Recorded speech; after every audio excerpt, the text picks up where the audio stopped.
Last week we began a series this Christmas season called NOEL. I told you that this one word was really kind of my prayer for all of us, is that we go through this Christmas season being able to live out this word, being able to say NOEL, which means now all is well. We live in a time right now where things seem to be in chaos, where confusion abounds, as if a presidential election coming up soon isn't stress enough on a country, with the fighting, the killing, the unnecessary killing.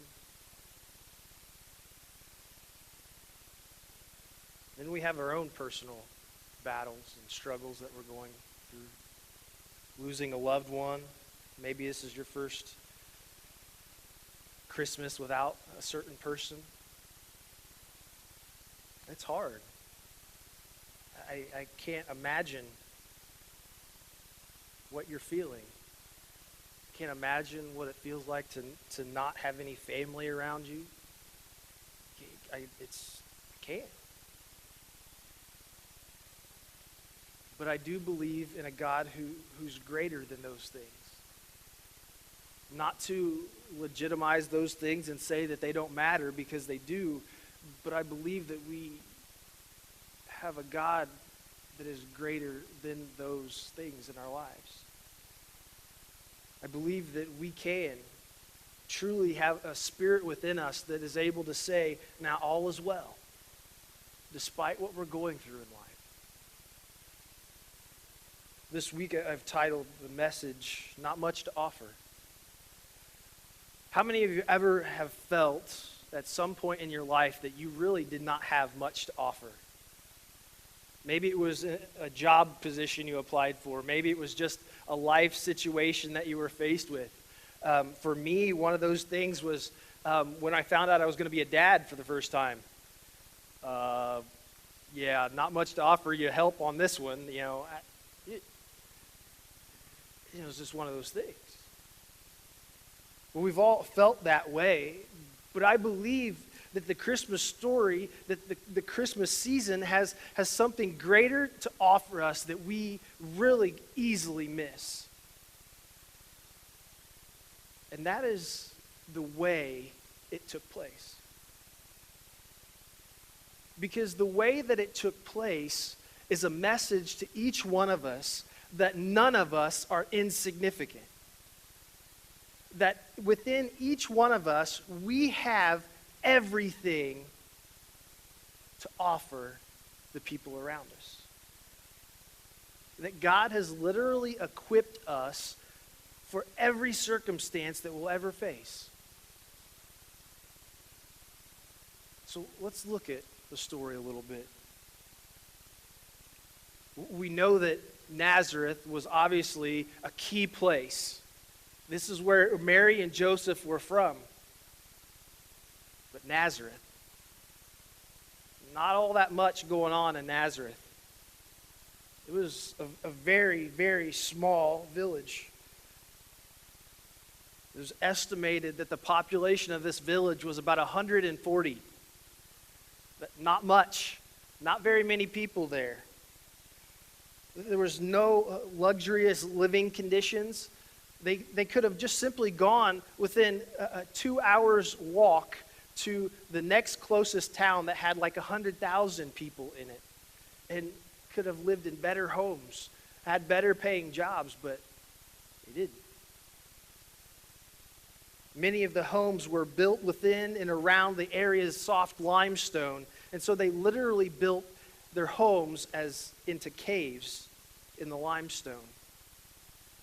And for this time period, this was actually one of the most inexpensive ways of preparing their housing. And so it tells us that this was an extremely poverty-stricken village. Very poor village. Nazareth was likely founded at least 100 years before Jesus was born. And Nazareth was probably made or created as a village there because villages were typically created near a water source. Because what's the one thing that everyone needs to sustain life? Water, right? So there had to be a water source. Well, there just happened to be a water source. And this is a picture of what's now called Mary's Well. There are some traditions, Orthodox traditions, that believe that this was the site of where the angel Gabriel came to Mary and told her that she was going to have a child. Other people believe, the Roman Catholic Church believes that it was in Mary's home that this took place. And ironically, the Orthodox Church has made a church at Mary's Well, and the Roman Catholic Church has made a church at Mary's house. So, they've claimed their territory, but this is a picture of the well that Mary would have drawn her water from. And there's something interesting about this. You see, Jesus, for 30 years, drew water from this well. And this well was literally the life spring for the whole village. To sustain life, they had to come and they had to draw water from this well. We find that when Jesus was meeting with a Samaritan woman, he refers to himself as the living water.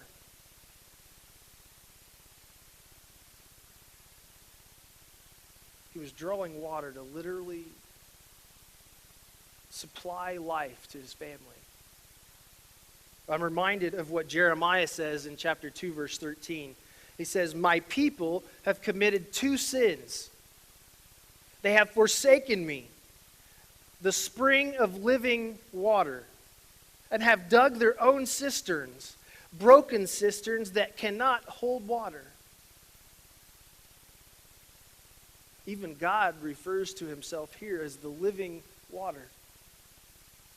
He says that they have done two things. They've forsaken me, the spring of living water, and they have dug their own cisterns.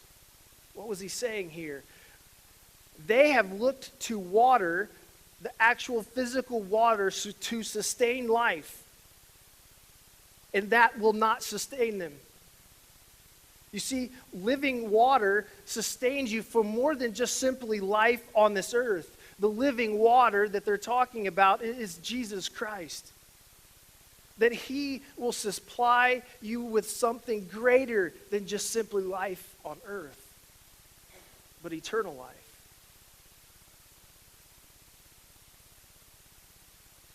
So let's look a little bit now at the meaning of Nazareth. Nazareth actually comes from a Hebrew word that is netzer, which means branch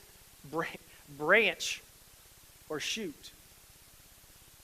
Sometimes when a tree is cut down, a shoot will grow from the stump, which allows a new tree to spring up where the old one has died. Kind of something like a little bit like this. Has anyone ever seen something like this before? It's kind of actually really unique because literally there's this dead stump that's dead. It is not going to be a tree anymore. And right out of that tree is this new life. This shoot or this branch. Why would the people who founded this village called Nazareth have called it the branch? You see, much of the Old Testament was written predicting or in response to the destruction of Israel. The northern half of the country was destroyed by the Assyrian Empire in 722 BC. The southern half of the country, known as Judah, was destroyed by the Babylonian Empire in 587 or 586 BC. the prophets, in speaking about the destruction and the reemergence of Israel, used a metaphor of Israel being like a tree that had been cut down, but which would sprout once again. Israel would be led by a messianic figure called the branch. Isaiah 11, verses 1 through 4. It says, a shoot will come up from the stump of Jesse. So someone will be born from the lineage or the line of Jesse. From his roots, a branch will bear fruit. The Spirit of the Lord will rest on him, the Spirit of wisdom and understanding, the Spirit of counsel and might, the Spirit of knowledge and fear of the Lord. And he will delight in the fear of the Lord. He will not judge by what he sees with his eyes or decide by what he hears with his ears. But with righteousness he will judge the needy with justice. He will give decisions for the poor of the earth. This root, this shoot, you see, Israel would be cut down and would die. But yet this branch, this one branch, would give them the promise of life that they would look for, that they hoped for. You see, Netzer was actually a promise of hope. When the town founders named the town Nazareth, they may have chosen this name as a way of expressing their hope that God would once again restore Israel. They were looking. Remember last week they watched. They were waiting for that promise. For them, it was a sign that there was no hopeless situation. That with God, that he provided the hope. That it was in God that they would have the promise that he had given them so many years before. So why Nazareth? Why would you send someone to redeem the world to such an insignificant village? The setting of this story that God tells us. He looks for the meek and the humble for his greatest purposes. God chooses the least likely to accomplish his most important work. God chose a slave people to be his chosen people. God called the youngest of Jesse's 7 shepherding sons, David, to become Israel's greatest king. He chose a group of ordinary idiots to spread the world with the gospel of Jesus Christ. He chose a killer of Christians to literally be the one to speak the gospel of Jesus Christ to the Gentiles. And in case you didn't know, you're a Gentile. Not only did God choose a tiny, obscure town from which the Savior of the world would come, but he also chose the most unlikely person to bring the child into the world. So Jesus was born in Nazareth, an insignificant town full of poor people. But Jesus' mother was Mary. She literally lived in a grotto or a cave. She came from a poor, uneducated family. She was only 13 years old. We hear that today and we're like, she's, only a child. She's like in 7th grade. That's, ridiculous. But we have to think back. The life expectancy was about 35 years old. I'm going to be dead next year. So short life. So literally, women or girls were considered women after they had their first menstrual period. And they were shortly after pledged to be married to a man. So they became women really quickly in that society. So God wasn't being too crazy when he chose Mary.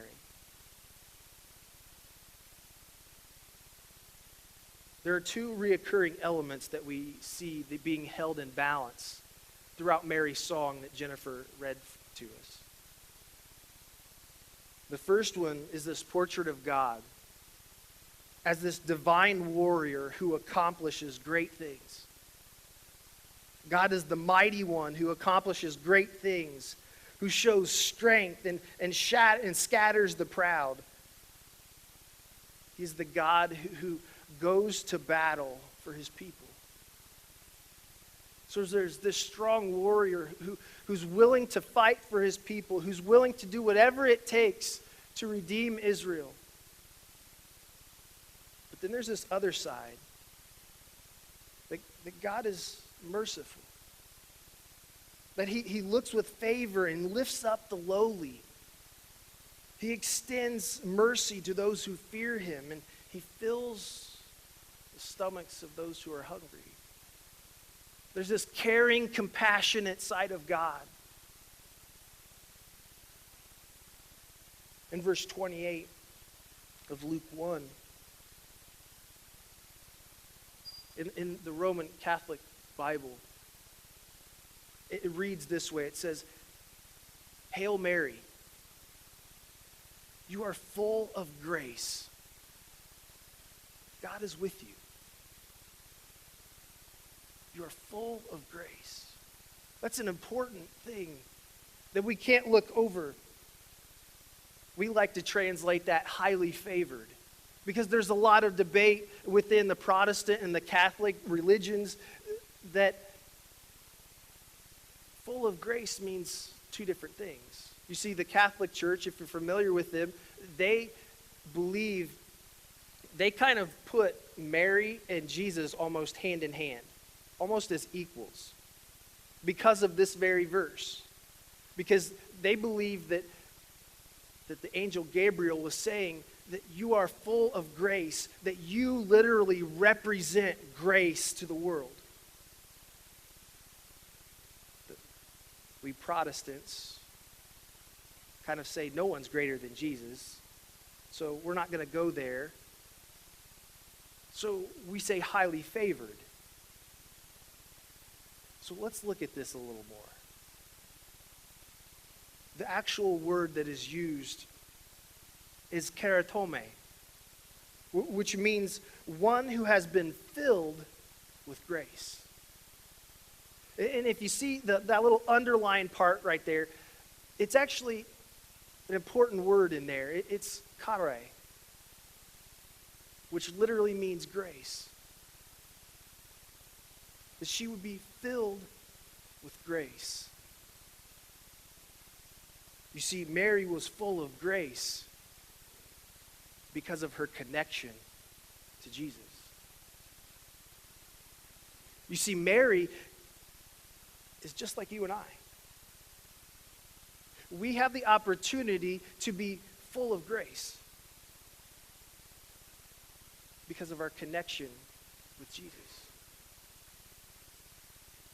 You see, we don't receive grace apart from Jesus Christ. It's only in being connected to Jesus that we receive that grace. It's in understanding it that we fully receive it.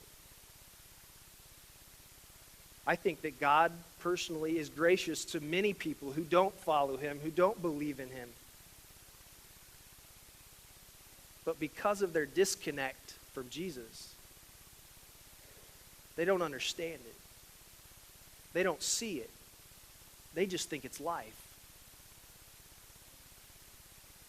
But it's literally the grace of God protecting them, watching over them. Grace is God's kindness, his love, his care, God's work on our behalf, God's blessings, his gifts, his goodness to us, God's salvation. But it is even more than that. It is these things, when they are undeserved, that become so much more. You see, we didn't deserve what we received. Have you ever given a gift to a child that was not happy with what you gave them? You see, we used to have a problem with Kaylin. We'd always have to have a little talk with him after we had, a birthday party or Christmas. Kaylin, whether you like it or not, smile and say thank you. We'll deal with whether you like it or not later.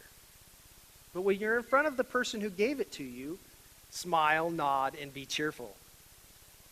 Because he would just flat out let them know, not by saying, I don't like this, but by his expressions of, or I already have this, or, similar. So we have to appreciate the gift.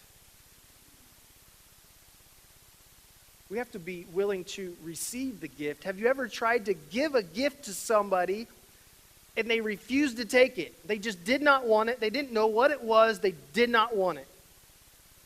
Have you ever had a situation like that? It's an awkward situation. I know when Jennifer's dad comes, the money is typically left on the kitchen table.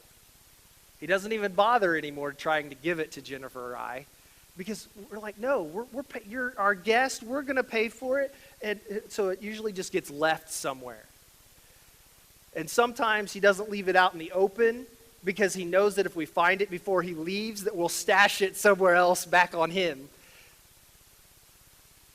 But you see, not only do we have to appreciate the gift, but we also have to receive it. We have to be willing to receive the gift that God has given us. That's the only way we come to a place where we're able to say, now all is well. We have to receive the gift of Jesus Christ.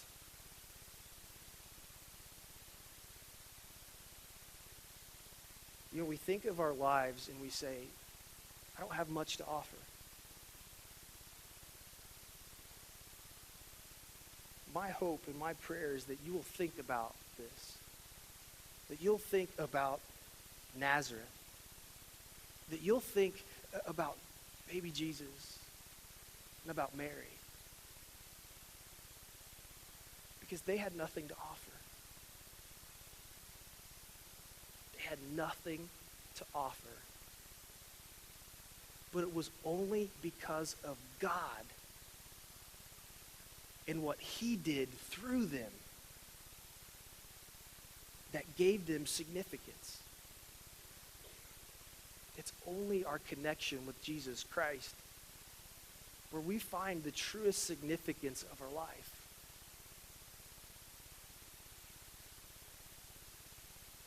It's only in our connection with him.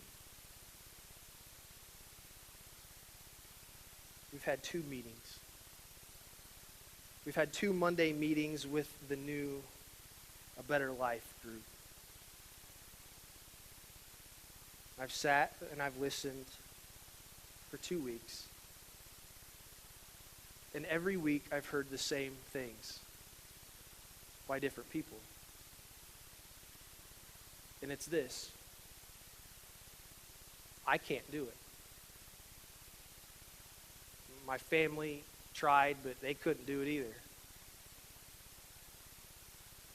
This isn't a me thing. This is a God thing. I have to be connected to God. That's the only way that I'm going to get through my addiction.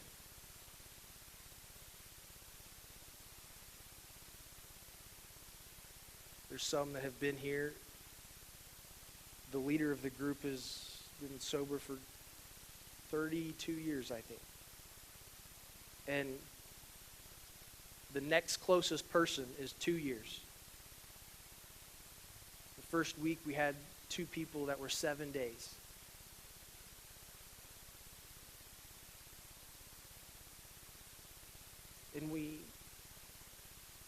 make sure that they realize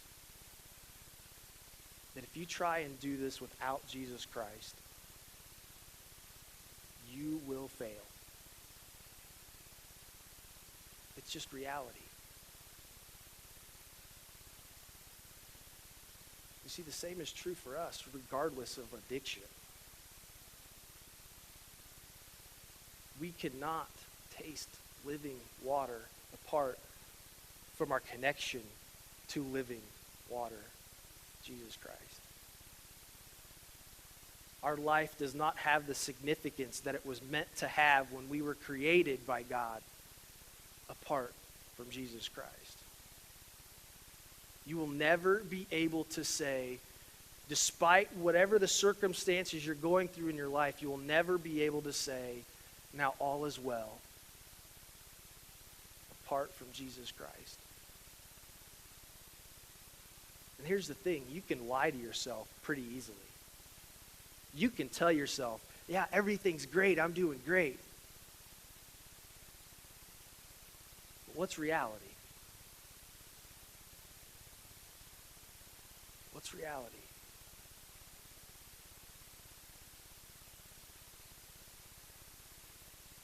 Randy Davis was telling me a story about a man in his group in Red Key. He said he's just flat out honest. He doesn't want anything to do with God. He doesn't believe in God. He's there for the meeting part. This is God stuff. I don't want anything to do with it. I'm like, so what do you say to him? I'm like, we just, kind of tell him, the basic stuff. And I'm like, what? You got to ask him the question. He's like, what do you mean the question? I was like, you got to ask him the question. It will floor him. I'm telling you, I promise you, you have to tell him. He's like, okay, well, what's the question? How's it working for you? That's the question. How's it working for you? If your life is apart from God and you're miserable and you're not getting through life and you're struggling, you've done it your way. How's it working for you? It's obviously not doing all that well for you. So, what if you tried it Jesus' way? What if you tried putting faith in him and trusting him?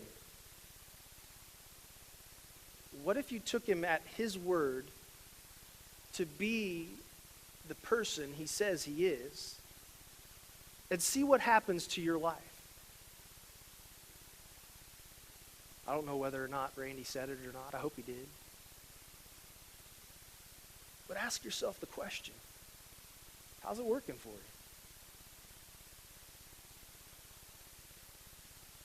Because things are different in life when you receive the gift of Jesus Christ. Do the struggles go away? Do they get easier? No, they're still there. But the difference is you now have hope when before you never did.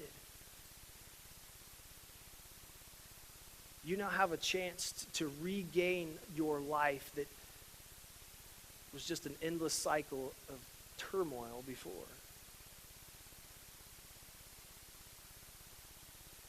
My prayer, again, is that you can say Noel. I gave you this challenge last week. Let's see how many of you did it. How many of you went home and wrote on your bathroom mirror, Noel? Yeah. How many of you remembered Noel this week? Good. I don't care what you have to do. Just remember it. Just remember the value of 4 little letters. Now all is well. It's my prayer for you and for all of us. When you're watching the news tonight, now all is well. Now all is well. Stand.